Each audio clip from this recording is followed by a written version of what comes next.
Magnus and Yangyi. So some players are beginning and others are just sitting. Yeah, interesting. Yeah, okay, now we have a handshake on all the boards and e4 played.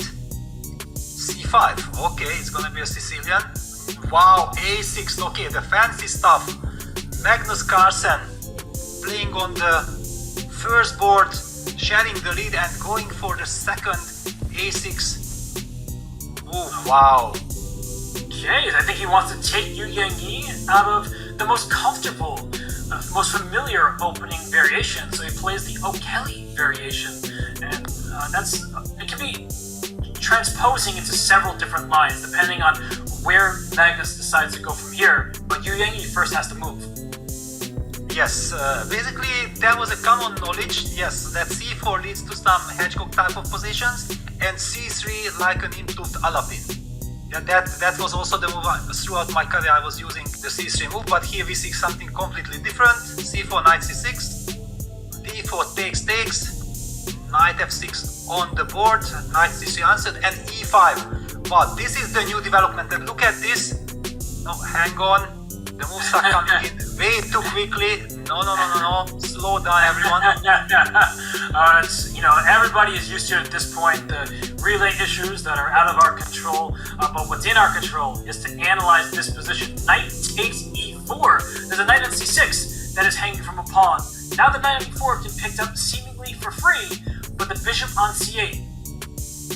It attacks the knight on f5. That defender was just removed. So it can be a forcing sequence. Black is not losing material. Yeah, probably not. Yeah, if Magnus Carlsen is playing this like this in a very important game and blitzes things out, certainly this is preparation. I think that Yangyi had made a move. It does not yet appear on my system. Did you manage to see? I not have yet. No, I don't see a move here. But if we just start using our chess brains, yours being bigger than mine. Knight takes g7 check intermezzo speaks to me because I'm going to lose the knight on f5 anyway. Maybe I can grab a pawn with check. But just by this very opening, Peter, Magnus isn't playing just to be solid with black and make a draw. If we see that variation, knight takes g7 check, bishop takes g7, knight takes e4, white is temporarily a pawn ahead, but that knight jumps into e4 for black. D5 pawn becomes loose, f5 is in the equation, black castles the king. We get a really sharp position, full of rich tactics. Yeah, absolutely. This is completely chaotic.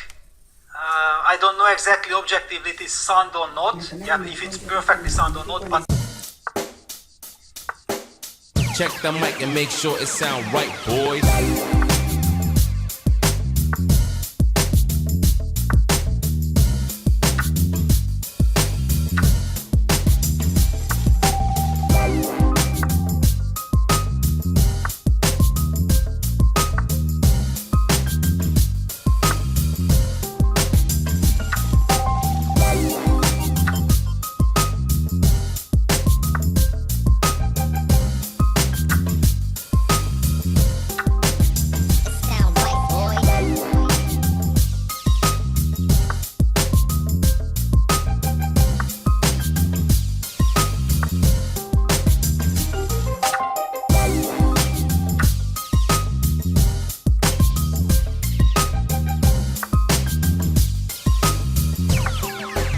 It sound right, boys.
sound right, boys.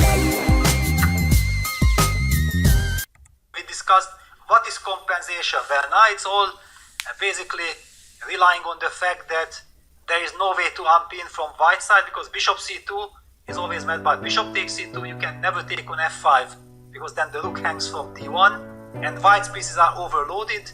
So the strategy from white can be simply to start pushing a for b5, and then after the trade you eventually just destruct one of the rooks, rook with b6, rook takes b6, bishop takes f5, and then draw kind of almost guaranteed. Well, there's only one idea I see for black to try to play for win is that when white plays a4 and b5, black plays a5, but you have to have everything timed perfectly. Black can bring that rook up to d4 at some moment, just challenging on the 4th rank and saying, okay, am I really going to win your b pawn, or maybe I'll take your a pawn? So I'm with you that you need to use your queenside extra pawn as a decoy, because otherwise you can't move. It just maybe has a little bit more bite to it than initially met my eyes.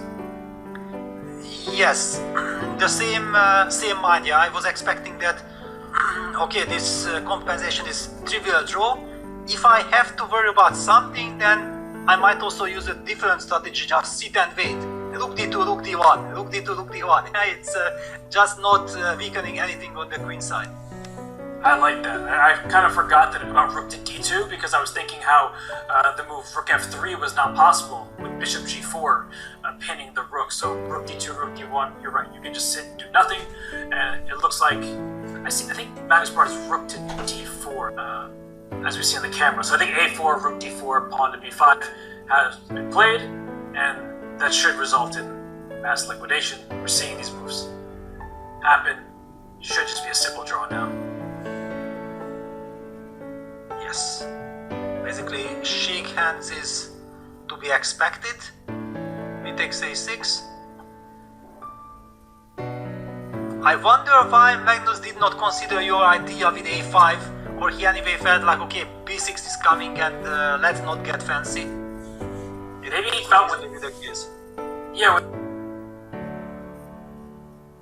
the queenside pawn on the board, like the bad structure on the king side mixed with a queenside pawn could be too much to deal with. So yeah, we are just going to see this game fizzle out. Drawn. What is happening? Oh, some trades? Ah, we were ahead on action. Okay, now it's all clear. Yeah, so this is all about to happen, and the handshake is there. That's it. B takes a6. Draw has been agreed between these two. They were co-leaders, just the two of them. Now others may join them. They're talking about their game, but it was level throughout, at least so it seemed. So let's head after this